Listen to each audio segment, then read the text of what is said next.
আর একটা দোয়া শিখাই দেই, ইনশাআল্লাহ এই দোয়া করলে রিজিক তো বাড়বেই ইনশাআল্লাহ, আপনার যত ঋণ আছে ইনশাআল্লাহ আল্লাহ পাক শোধ করে দিবেন। বিশ্বাস করলেন না? এই দোয়া শিখাই দিচ্ছি, এই জন্য আমাকে হাদিয়া দেওয়া দরকার, স্পেশালি আমাকে এখন হাদিয়া দেওয়া দরকার। এটা গুরুত্বপূর্ণ দোয়া শিখাই দিচ্ছি। আলী রাদিয়াল্লাহু আনহু বলেছেন, কোন ব্যক্তির যদি পাহাড়ের সমানও ঋণ থাকে, এই দোয়া যদি আমল করে আল্লাহ পাক ওই ঋণও শোধ করে দিবেন ইনশাআল্লাহ। ঋণ কেমন জানেন? ওই যে এখন মানুষ ঋণ নিচ্ছে 1 কোটি টাকা ব্যাংক থেকে, 2 কোটি টাকা ব্যাংক থেকে, হ্যাঁ, কত বছর, 10 বছরের জন্য, 20 বছরের জন্য বাড়ি করছে, তাই না? তার ধারণা এমন যে সে মারা গেলে তার ঋণটা কেউ না কেউ শোধ করে দিবেই দিবে, তাই তো? আর আল্লাহর রসুল কি বলছেন দেখেন, একজন মারা গেছেন, নবী সাল্লাল্লাহু আলাইহি ওয়াসাল্লামের সময় একজন মারা গেছেন, তো নবী করিম সাল্লাল্লাহু আলাইহি ওয়াসাল্লাম বলছেন, এই ব্যক্তির কি কোনো ঋণ আছে? একজন সাহাবী বলেন, হ্যাঁ ইয়া রাসূলুল্লাহ, তো ঋণ আছে। নবীজি বললেন, তোমরা ওর জানাজা পড়ো, আমাকে ডেকো না, তোমরা ওর জানাজা পড়ে নাও, আমি জানাজা পড়তে চাচ্ছি না। আমি এখন কেমন করে আপনাকে বুঝাবো ঋণ কত ভয়ঙ্কর জিনিস?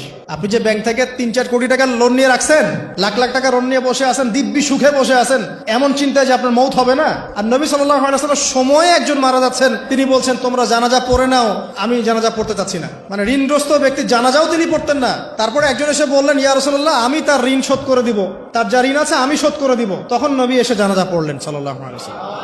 তা আপনার এই কোটি কোটি টাকা ঋণ শোধ করার লোক তো রেডি আছে নাকি? আছে না?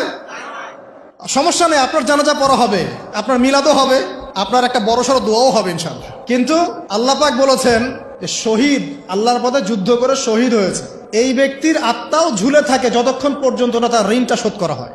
এবার বলেন আমি কি বুঝাবো আপনাকে? আর কিছু বলতে হবে? তো এখন সেই দোয়া শিখাচ্ছি আপনাদেরকে, যে দোয়া শিখলে আপনারা ঋণ থেকে বাঁচবেন ইনশাআল্লাহ। কত দিবেন বলেন? আচ্ছা, হ্যাঁ, এই তো, শুকরিয়া। দোয়া করবেন যেন আল্লাহ পাকের দিনটাকে আল্লাহর জমিনে প্রতিষ্ঠা করতে পারি। আমার সাথে বলেন, দোয়াটা হচ্ছে, আল্লাহুম্মা ইকফিনি বিহালালিকা আন হারামিকা ওয়া আগনিনি বিফদলিকা আম্মান সিওয়াকা। এই দোয়াটা ছোট না? এটা মুখস্থ করবেন, সেজদায় পড়বেন, নামাজের সেজদায় পড়বেন, আত্তাহিয়াতু দরুদ শেষ তারপরে পড়বেন, নামাজ শেষে হাত তুলে করবেন, যখন তখন শেষ রাতটা করবেন, ইনশাআল্লাহ দেখবেন আপনার ঋণ বলতে কিছু থাকবে না ইনশাআল্লাহ। যদি থাকেও, বড় কোনো ঋণ থাকেও, আল্লাহ পাক অন্য কোনো মাধ্যমে এটা শোধ করার ব্যবস্থা করে দিবেন ইনশাআল্লাহ। ইনশাআল্লাহ লালমনিরহাটের 100 একর জায়গায় যত ধান হয়, এতগুলো ধান যদি আপনার আমল নামায় লেখা থাকে, মানে আপনার আমল নামা বলছে তাকদিরে আপনার তাকদিরে যদি লেখা থাকে যে আপনি 100 একর জমির ধান খাবেন তারপর মরবেন, আছে না লেখা? আচ্ছা, একটা দানা কম বেশি হবে?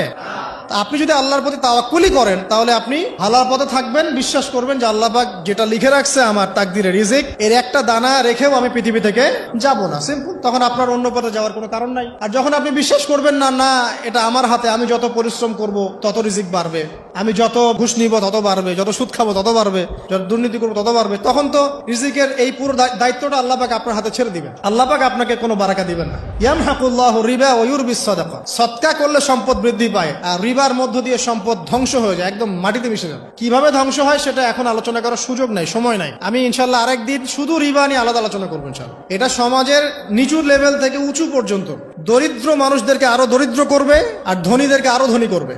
সম্পদ এক শ্রেণীর মানুষের হাতে গিয়ে জমা হয়ে যাবে, সবার হাতে সম্পদ এভাবে সার্কুলেট করতে থাকবে না। আর যখন আপনি জাকাত ভিত্তিক অর্থনীতি চালু করবেন, সদকা করবেন, হালালে থাকবেন, ব্যবসা করবেন, তখন সম্পদ এক হাত থেকে আরেক হাতে ঘুরতে থাকবে।